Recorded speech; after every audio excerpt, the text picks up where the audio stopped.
यह एक काल्पनिक कहानी है। इसमें दिखाई गई घटनाएं, पात्र और संवाद पूरी तरह से लेखक की कल्पना पर आधारित हैं। इसका कोई संबंध किसी वास्तविक व्यक्ति या घटना से नहीं है। आत्मसमर्पण। तलवार संप्रदाय स्वाभाविक रूप से आत्मसमर्पण नहीं करेगा। भले ही उसका पतन हो गया था और उसे इतने बड़े झटकों का सामना करना पड़ा था जिसने उसकी शक्ति को कमजोर कर दिया था, लेकिन उनके लिए उन तीन संप्रदायों का सेवक बनना और उनके आदेशों का पालन करना बिल्कुल असंभव था। तलवार संप्रदाय के शिष्यों, मेरे आदेश पर ध्यान दें। संप्रदाय रक्षक महासंरचना को सक्रिय करें, रणवीर चिल्लाया। आसपास के अनगिनत शिष्य तुरंत होश में आ गए। उन्होंने हिचकिचाना बंद कर दिया और अपनी गूढ़ ऊर्जा को महासंरचना में डालना शुरू कर दिया। जैसे ही उनकी ऊर्जा उसमें निरंतर प्रवाहित हुई, तलवार संप्रदाय के ऊपर आकाश में प्रकाश का विशाल सुनहरा घेरा तुरंत चमक उठा और फिर तलवार की अनगिनत सुनहरी किरणें उन तीनों संप्रदायों के शिष्यों की ओर तेजी से बढ़ने लगीं। अमर्यंत ठंडी आवाज में गुर्राया और उसने अपना दाहिना हाथ हिलाया। सफेद रोशनी की अनगिनत धाराएं आगे बढ़ी और तुरंत उन किरणों में से लगभग आधी को नष्ट कर दिया। दूसरी ओर भूतराज और यामिनी ने भी फुर्ती से कदम बढ़ाए और उनकी संयुक्त सेना के सामने वे सुनहरी किरणें तुरंत शून्य में बिखर गईं। आक्रमण करो। अमर्यंत के आदेश के साथ आदित्य विद्यालय के शिष्य जो उसके पीछे खड़े थे तुरंत आकाश शिखर की ओर बढ़े और भूत संप्रदाय और पुष्प महल के योद्धा भी उनके पीछे पीछे चल दिए। युद्ध छिड़ गया। चार संप्रदायों के बीच के इस युद्ध ने निस्संदेह पूरे दक्षिणी क्षेत्र को झकझोर कर रख दिया था। चारों महान संप्रदाय मृत्युलोक के साथ गहराई से जुड़े हुए थे और मृत्युलोक के वंशों के बीच उनके कई जागीरदार थे। इसलिए जब संप्रदायों के बीच युद्ध हुआ तो इन वंशों ने भी सक्रिय होना शुरू कर दिया। देखते ही देखते महाचिन साम्राज्य के भीतर कई वंश खुलेआम और गुप्त रूप से लड़ने लगे और ऐसी घटनाएं होने लगीं जहां कोई वंश रातों रात गायब हो गया या साम्राज्य भर में निरंतर उनका सफाया किया जाने लगा। आश्चर्यजनक रूप से महाचिन साम्राज्य वास्तव में इस सब के प्रति उदासीन रहा और उसने इन वंशों को एक दूसरे को मारने की अनुमति दे दी। जल्द ही साम्राज्य के भीतर अराजकता दिखाई देने लगी। महामाया पर्वत। आरव को जैसे ही अर्जुन से दक्षिणी क्षेत्र के बारे में जानकारी मिली, उसकी भौहें तन गईं। जबकि तीन संप्रदायों ने तलवार संप्रदाय को घेर लिया था, वह स्वाभाविक रूप से तलवार संप्रदाय के लिए चिंतित नहीं था और वह तो उन्हें मिटते हुए देखना चाहता था। हालांकि शैलाधर अभी भी तलवार संप्रदाय में थी, इसलिए उसके पास चिंतित और व्याकुल होने के अलावा कोई विकल्प नहीं था और यहाँ तक कि उसके मन में तुरंत वापस लौटने का विचार भी आया। हालांकि अभी वापस लौटने का समय नहीं था, क्योंकि अभी दक्षिणी क्षेत्र में वापस जाना व्यर्थ होता, क्योंकि उसने अभी तक एक आखिरी काम पूरा नहीं किया था।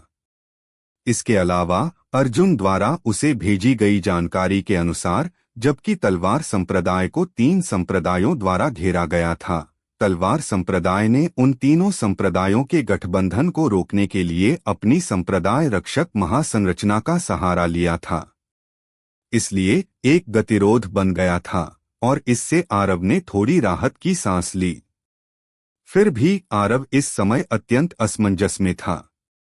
शुरुआत में जब उसे पता चला कि स्थापना सम्राट ने 9 राज्यों के कुलीन सैनिकों को वापस राजधानी में बुलाया है, तो उसने सोचा था कि सम्राट ने स्थिति को नियंत्रित करने के लिए ऐसा किया है। आखिरकार यह सर्वविदित था कि कई संप्रदायों के जागीरदार महाचिन साम्राज्य के भीतर रहते थे, लेकिन अब ऐसा लग रहा था कि सम्राट ने इसके लिए अपनी सेनाएं इकट्ठी नहीं की थीं, और यदि ऐसा नहीं था तो सम्राट ने सभी कुलीन सैनिकों को वापस राजधानी क्यों बुलाया? क्या ऐसा हो सकता है कि वह 6 महान संप्रदायों के खिलाफ कार्रवाई करने का इरादा रखता हो? यह वास्तव में संभव है। आखिरकार महाचिन साम्राज्य दक्षिणी क्षेत्र का एक अधिपति है जो 9 राज्यों, अनगिनत शहरों को नियंत्रित करता है और दुनिया को आदेश दे सकता है। लेकिन 6 महान संप्रदाय कानून से ऊपर खड़े हैं और महाचिन साम्राज्य के नियंत्रण के दायरे में नहीं हैं। इसके अलावा वे हर साल साम्राज्य से संसाधनों, विशेष रूप से प्रतिभाशाली व्यक्तियों को छीन लेते हैं। विशेष रूप से आदित्य विद्यालय, यहाँ तक कि महाचिन साम्राज्य भी उससे बेहद डरता है। तो क्या 4 संप्रदायों के बीच का युद्ध महाचिन साम्राज्य को एक मौका नहीं देता? लेकिन तीनों संप्रदायों को इस बारे में पता होना चाहिए। फिर उन्होंने तलवार संप्रदाय के खिलाफ कार्रवाई, क्योंकि जब वे इस सिद्धांत को समझते थे, महाचिन साम्राज्य और वे सभी संप्रदाय आखिर करना क्या चाहते हैं। आरव ने बहुत देर तक सोचा, लेकिन फिर भी कुछ समझ नहीं पाया, इसलिए उसने सोचना बंद कर दिया। वर्तमान में महत्वपूर्ण मामला बिस्ट सम्राट से मिलना और फिर दक्षिणी क्षेत्र में वापस जाना था। आखिरकार उसके 2 प्रियजन अभी दक्षिणी क्षेत्र में थे और उसके बचाने का इंतजार कर रहे थे। तुरंत दक्षिणी क्षेत्र में वापस जाओ और सभी विभिन्न शक्तियों पर कड़ी नजर रखो। किसी भी महत्वपूर्ण या तत्काल जानकारी देने के लिए तंत्र का उपयोग करें। आरव ने एक पल के लिए विचार किया और फिर उसे कुछ याद आया। ठीक है, उन साथियों को मुझसे मिलने के लिए यहाँ लाओ। जब उसने महामाया पर्वत में प्रवेश किया था तो उसे नयनतारा से एक संदेश मिला था और उसने कहा था कि हत्यारों का एक समूह किसी भी समय उसके आदेशों का पालन करने के लिए महामाया पर्वत पर पहुंच गया है। आरव इससे काफी हैरान था। उसने उम्मीद नहीं की थी कि नयनतारा ने इतने कम समय में वास्तव में हत्यारों के एक समूह को तैयार कर लिया होगा, और आश्चर्य महसूस करने के अलावा उसने और भी अधिक प्रत्याशा महसूस की। आखिरकार जो लोग यहाँ पहुँचने के लिए असीम महामाया पर्वतों को पार करने में सक्षम थे, वे कमजोर नहीं होने चाहिए। देखते ही देखते अर्जुन आरव और नाजिन के पास लगभग 100 से अधिक योद्धाओं को ले आया। नाजिन ने उनकी ओर एक नजर डाली और अपना सिर हिलाया और फिर वह एक तरफ चली गई और ध्यान करने लगी, क्योंकि उसकी राय में वे वास्तव में बहुत कमजोर थे। हालांकि आरव की आंखें चमक उठीं, क्योंकि उनमें 30 से अधिक आत्मिक स्तर के योद्धा थे और बाकी सभी राजा स्तर के 7वें से 9वें रैंक के थे। भले ही अधिकांश आत्मिक स्तर के योद्धा पहली रैंक पर थे और सबसे मजबूत दूसरी रैंक पर था, लेकिन आरव की राय में यह पहले से ही बहुत अच्छा था। आखिरकार नयनतारा के पास समय बहुत कम था, इसलिए यह वास्तव में बहुत अच्छी बात थी कि वह इतने सारे आत्मिक स्तर और राजा स्तर के योद्धाओं को तैयार करने में सक्षम रही। जबकि आरव उनका आकलन कर रहा था, वे भी उसका आकलन कर रहे थे। वे इस चर्चित मंडप स्वामी के प्रति बहुत उत्सुक और प्रत्याशा से भरे हुए थे। हालांकि जब उन्होंने आरव को देखा तो वे निराश हो गए, क्योंकि आरव केवल आत्मिक स्तर की दूसरी रैंक पर था और उनमें से कुछ ऐसे थे। हर रात की कहानी, हर दिन का धमाका, सिर्फ स्टोरी हंगामा पर। तो अभी सब्सक्राइब करें और बेल आइकन दबाएं, क्योंकि अगली कहानी आप मिस ना कर पाए। जो उतनी ही ताकत रखते थे। तुम में से नेता कौन है? आरव ने पूछा। उन सभी ने एक आदमी की ओर देखा जो सबसे आगे खड़ा था। उसकी उम्र लगभग 20 साल से ज्यादा थी और वह उनमें से आत्मिक स्तर के दूसरे रैंक के कुछ लोगों में से एक था। उस आदमी ने आरव की नजरें मिलाईं। उसकी आंखों में कोई सम्मान नहीं था और यहाँ तक कि उसकी आंखों की गहराई में तिरस्कार का एक अंश भी था। जब उसने कहा, पहले बड़ी बहन श्यामा थी, लेकिन उन्हें कुछ काम आ गया और उन्हें यहाँ बाद में आना पड़ा, इसलिए अब मैं हूँ। जब उसने यहाँ तक बात की तो उस आदमी ने तुरंत कहा, आप हमारे मंडप स्वामी हैं? आदमी का लहजा सुनकर अर्जुन का चेहरा ठंडा पड़ गया। हालांकि उसने हमला नहीं किया क्योंकि यह समूह तलवार सम्राट से संबंधित लग रहा था, इसलिए उसने स्वाभाविक रूप से आरव के आदेश के बिना हमला करने की हिम्मत नहीं की। आरव ने भौहें सिकोड़ी और फिर उसने उनकी ओर देखा और कहा, तुम सभी को मुझसे कोई समस्या लग रही है।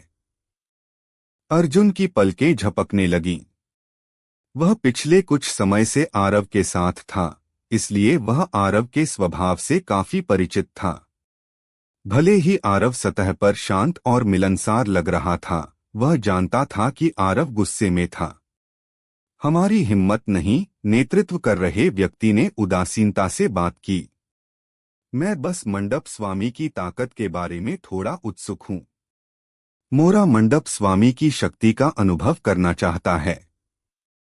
उसे नयनतारा के प्रति गहरा सम्मान था क्योंकि उसके पास न केवल ताकत थी बल्कि योग्यता और बुद्धिमत्ता भी थी।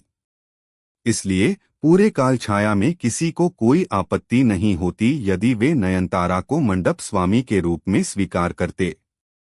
फिर भी अब उन्हें अचानक किसी ऐसे व्यक्ति को मंडप स्वामी के रूप में स्वीकार करना पड़ा जिसे वे पहले कभी नहीं मिले थे, और उस व्यक्ति के आदेशों को सुनना पड़ा। यह सिर्फ वह नहीं था, उसके पीछे के अन्य सभी लोग भी असंतुष्ट थे। यह ठीक होता यदि उनका मंडप स्वामी आत्मोन्नति स्तर या यहाँ तक कि आत्मिक स्तर के शिखर पर होता, लेकिन यह वास्तव में दूसरी रैंक का आत्मिक स्तर का योद्धा था।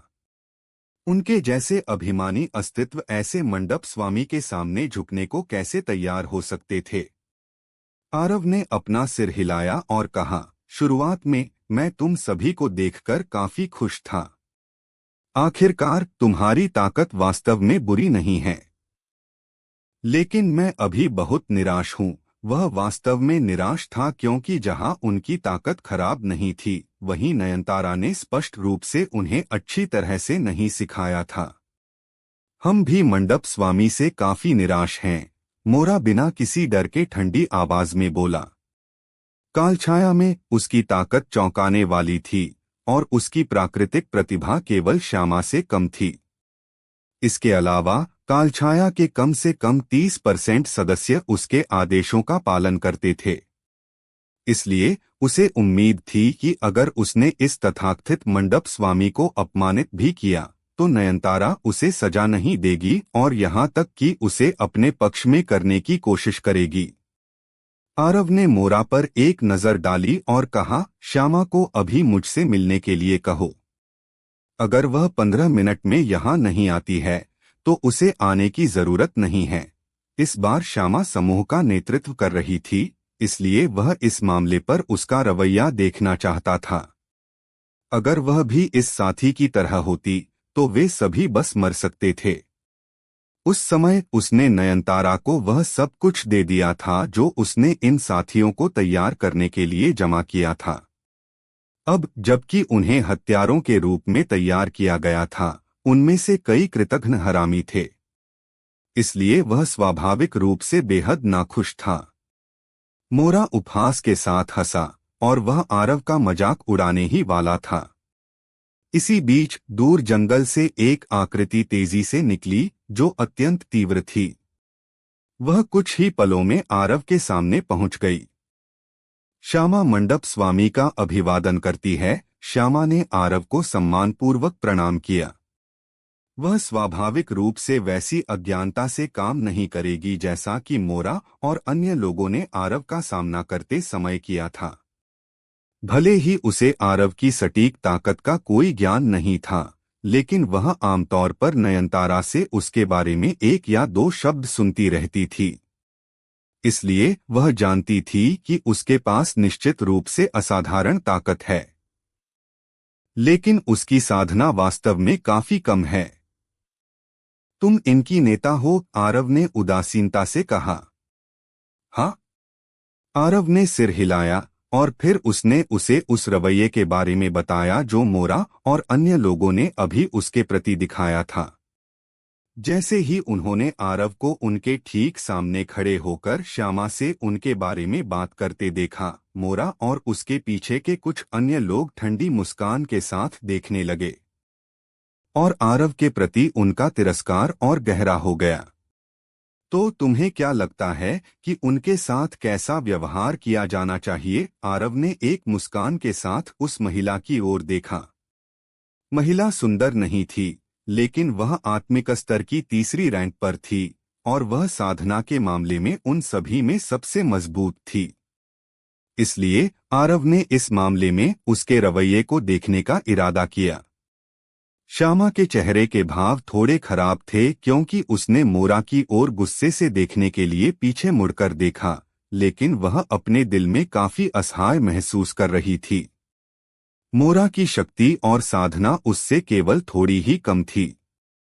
इस तथ्य के साथ कि वह नयनतारा द्वारा भर्ती किया गया एक स्वतंत्र हत्यारा था और कालछाया में उसके कई अनुयायी थे, वह वास्तव में उसके खिलाफ असहाय थी जब तक नयनतारा उसे मारने का आदेश नहीं देती।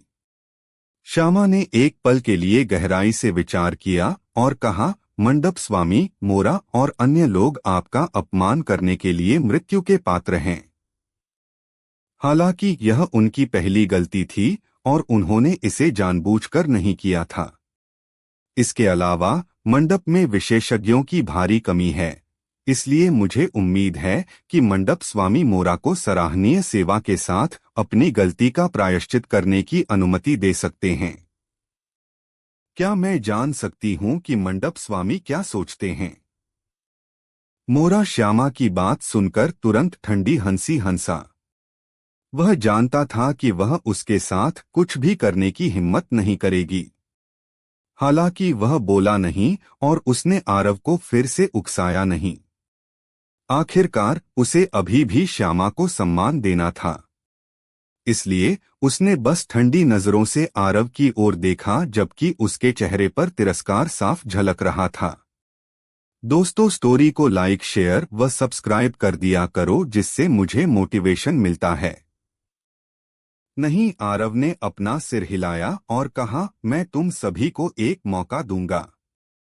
जो लोग मेरे पीछे चलने के इच्छुक हैं वे यहाँ आकर खड़े हो जाएं, जो अनिच्छुक हैं वे अपनी जगह पर खड़े रह सकते हैं। चूंकि नयनतारा ने उन्हें ठीक से नहीं सिखाया था, इसलिए उसने खुद यह करने का इरादा किया।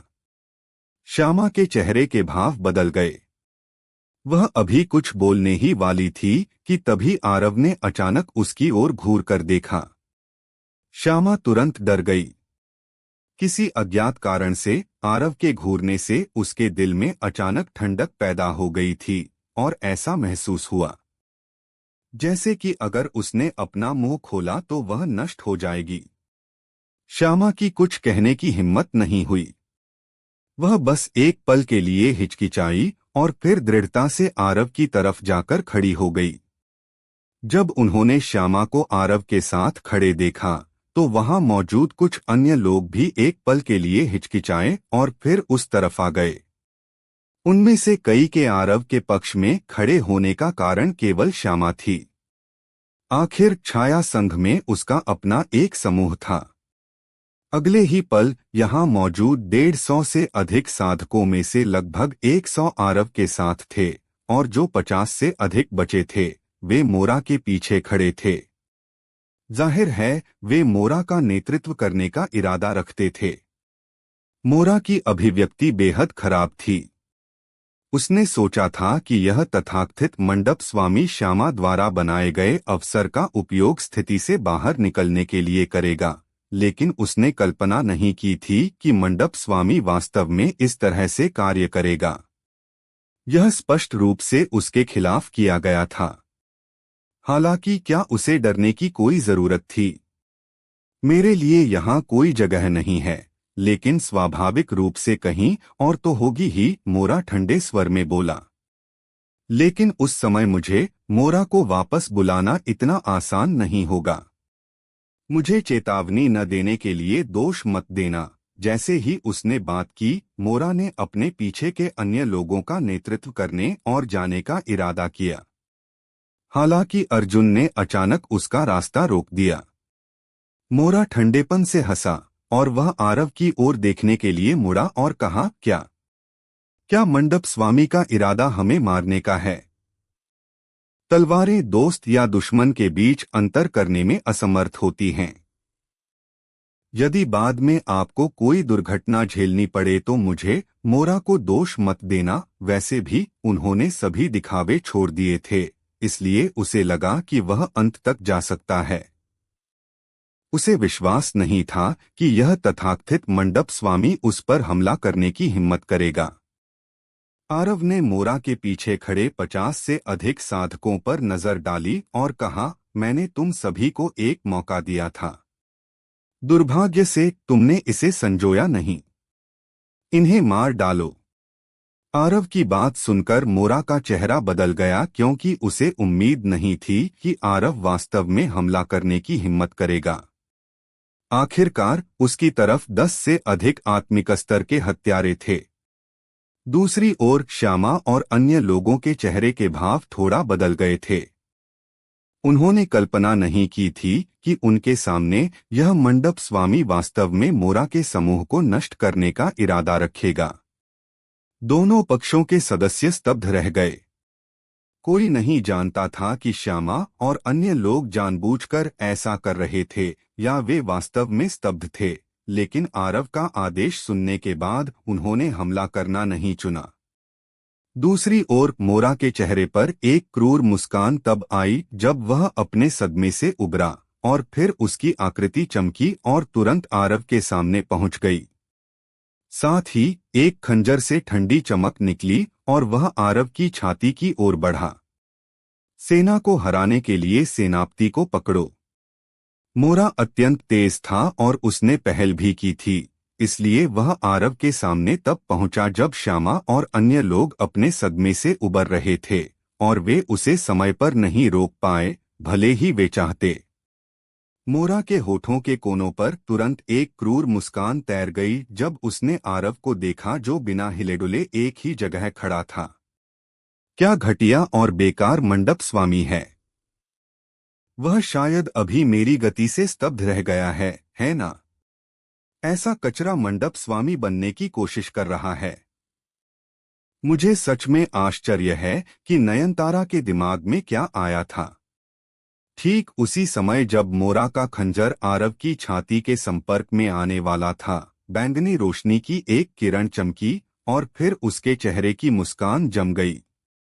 खंजर हवा में रुक गया था जबकि उसकी आंखें फटी रह गई थीं और उसकी आंखों में अब कोई अहंकार नहीं बल्कि केवल अविश्वास और सदमा था, क्योंकि एक तलवार ने अचानक उसकी छाती को छेद दिया था और आरव का हाथ उसकी मूठ पर था। ठीक इसी क्षण अचानक 30 से अधिक काले कपड़े पहने आकृतियां यहां प्रकट हुईं और ठंडी रोशनी की अनगिनत किरणें चमकीं। मोरा के पीछे चलने वाले सभी 50 से अधिक साधक 2 सांसों से भी कम समय में जमीन पर गिर गए थे और खून जमीन पर फैल गया था। श्यामा और अन्य लोग मौके पर पूरी तरह से स्तब्ध रह गए, जैसे कि वे पत्थर के बन गए हों। मोरा ने अपना मुंह खोला जैसे कि वह कुछ कहना चाहता हो, हालांकि आरव ने उसे मौका नहीं दिया और अपनी तलवार को हल्के से झटका दिया, जिससे मोरा का शरीर तुरंत फट गया। आरव ने अपना दाहिना हाथ हिलाया, जिससे हवा का एक तेज झोंका आगे बढ़ा और मांस और खून को दूर उड़ा दिया। ऐसा करने के बाद आरव श्यामा और अन्य लोगों की ओर मुड़ा और कहा, तुमने अभी हमला क्यों नहीं किया? उसकी आंखों में संघार बिल्कुल भी छुपा नहीं था और ऐसा लग रहा था कि अगर उनका उत्तर उसे संतुष्ट नहीं कर सका तो वह उन पर हमला कर देगा। जैसे ही आरव ने उनसे सवाल किया, अर्जुन और अन्य लोगों ने श्यामा के समूह को देखा और उनकी ऊर्जा को लॉक कर दिया। जब तक श्यामा और अन्य लोगों ने थोड़ा सा भी असामान्य व्यवहार किया, तब तक पूर्ण विनाश उनका स्वागत करने के लिए तैयार था। श्यामा और अन्य लोग होश में आए और वे अपने दिल में बेहद चकित थे।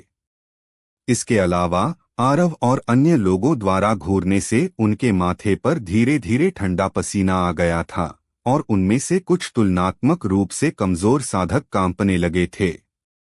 आरव और अन्य लोगों ने अभी जो ताकत दिखाई थी वह वास्तव में बहुत भयानक थी। 50 से अधिक साधक कुछ ही सांसों में पूरी तरह से नष्ट हो गए थे और उनके पास विरोध करने की क्षमता भी नहीं थी। दूसरी ओर आरव, उनके मंडप स्वामी ने वास्तव में एक दूसरे रैंक के आत्मिक स्तर के विशेषज्ञ को तुरंत मार दिया था। मेरे भगवान, क्या यह मंडप स्वामी एक आत्मोन्नति स्तर का विशेषज्ञ है? लेकिन अभी उनके लिए सदमा महसूस करने का समय नहीं था।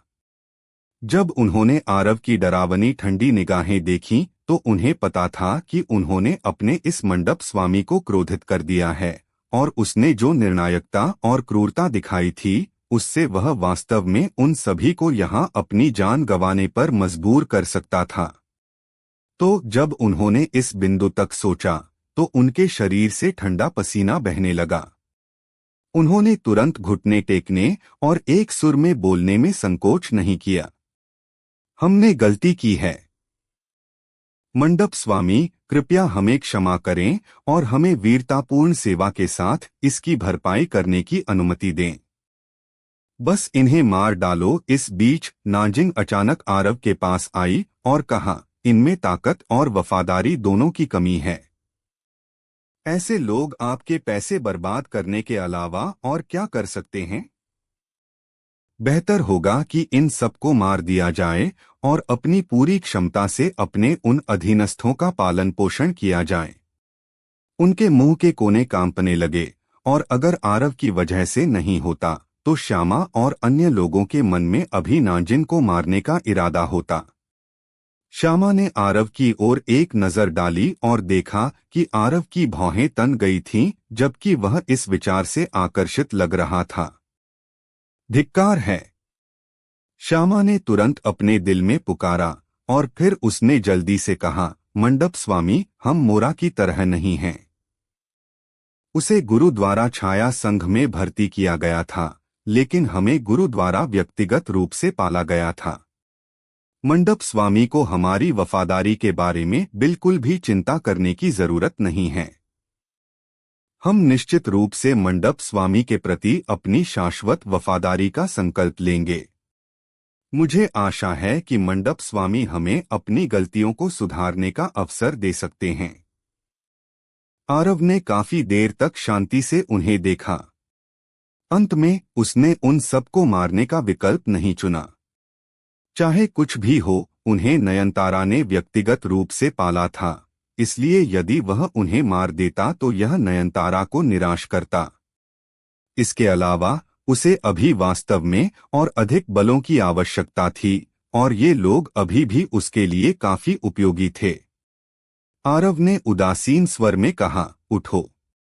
श्यामा और अन्य लोगों ने तुरंत राहत की सांस ली, क्योंकि चाहे कुछ भी हो, उनकी जान अब सुरक्षित थी।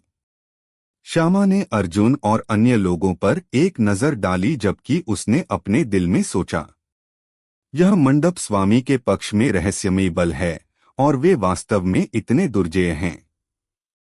लेकिन ये हत्यारे विनाश संघ के सदस्यों की तरह क्यों लग रहे हैं? जब श्यामा अपने दिल में उलझी हुई थी, तभी अचानक उसके सामने काले कवच का एक सेट दिखाई दिया। साथ ही जब वह इससे चकित थी, उसने आरव की आवाज सुनी।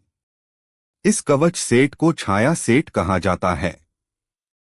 यह कुल 8 टुकड़ों से बना है और हर एक निम्न श्रेणी का दिव्य स्तर का खजाना है। मैं उनके प्रभावों और लाभों के बारे में विस्तार से नहीं बताऊंगा। आप इसे स्वयं अनुभव कर सकते हैं। आरव अभी भी उसके प्रदर्शन से काफी संतुष्ट था। इसके अलावा उसकी ताकत खराब नहीं थी और उसने वास्तव में नयनतारा को गुरु के रूप में संबोधित किया था। इसलिए वह निश्चित रूप से नयनतारा की एक भरोसेमंद अधीनस्थ थी। चूंकि यह वैसा ही था, इसलिए वह स्वाभाविक रूप से उसके प्रति कंजूस नहीं होगा। श्यामा के पीछे के अन्य लोगों ने आरव की बात सुनकर उसे ईर्ष्या भरी आंखों से देखा। निम्न श्रेणी के दिव्य स्तर के खजाने और उनमें से 8। इसके अलावा यह एक पूरा सेट भी था। जिस समय वे ईर्ष्या महसूस कर रहे थे, वे और भी अधिक हैरान थे। क्योंकि मंडप स्वामी वास्तव में इतने उदार थे और उन्होंने लापरवाही से दिव्यस्तर के खजानों का एक सेट दे दिया था। जब उन्होंने इस बारे में सोचा तो उन सभी को पछतावा होने लगा। उन्हें आरव के सामने अच्छा प्रदर्शन करने में विफल होने का पछतावा हुआ, अन्यथा उनके पास अभी असहाय होकर देखने के अलावा कोई विकल्प नहीं होता।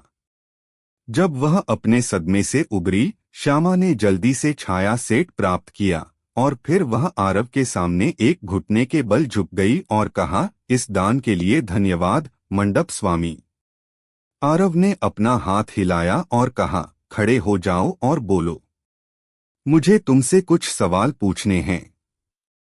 श्यामा जल्दी से खड़ी हो गई, जबकि उसके हाव भाव पहले से भी अधिक सम्मानजनक थे।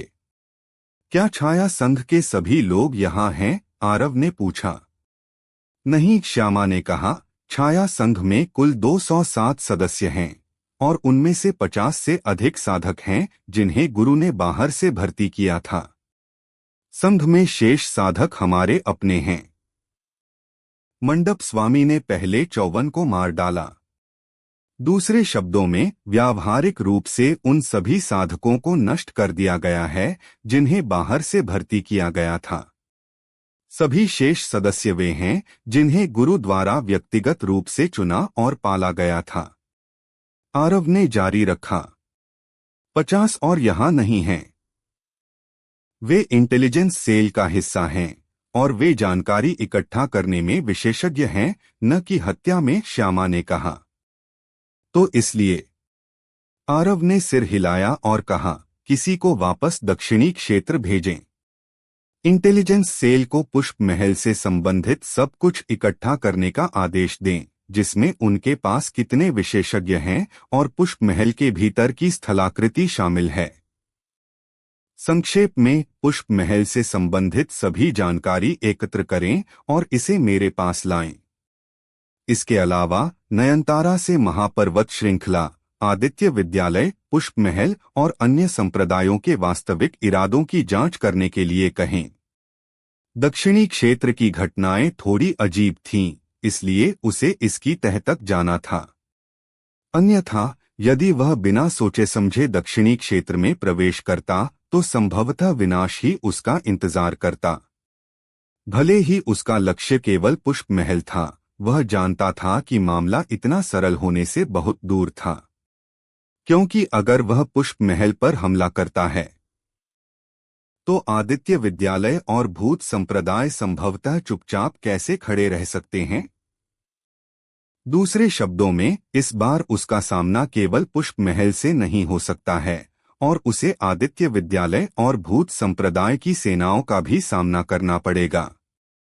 इसलिए उसे पर्याप्त तैयारी करनी थी। जी हाँ, श्यामा ने उत्तर दिया और फिर उसने एक आत्मिक स्तर के विशेषज्ञ को वापस दक्षिणी क्षेत्र भेज दिया। ठीक इसी क्षण आरव के सामने का स्थान मुड़ गया। जैसे ही सभी के चेहरे के भाव हिंसक रूप से बदले, आरव के सामने एक मजबूत मध्यम आयु वर्ग का व्यक्ति प्रकट हुआ। मध्यम आयु वर्ग के व्यक्ति ने आरव को देखा और फिर धीरे से सिर हिलाया और कहा, आत्मिक स्तर का दूसरा दर्जा, 7वें स्तर की तलवार इंटेंट, एक भौतिक शरीर जो आत्मिक स्तर के डार्क बिस्ट से कमजोर नहीं है। कुछ रहस्यमयी कीमती खजाने भी। बुरा नहीं है, लगता है कि आपने महापर्वत श्रृंखला की अपनी यात्रा के दौरान बहुत कुछ हासिल किया है। यह कोई और नहीं बल्कि बिस्ट सम्राट था। अब क्या होने वाला है, आगे सुनते रहिए सर्वशक्तिमान हमारे चैनल स्टोरी हंगामा पर।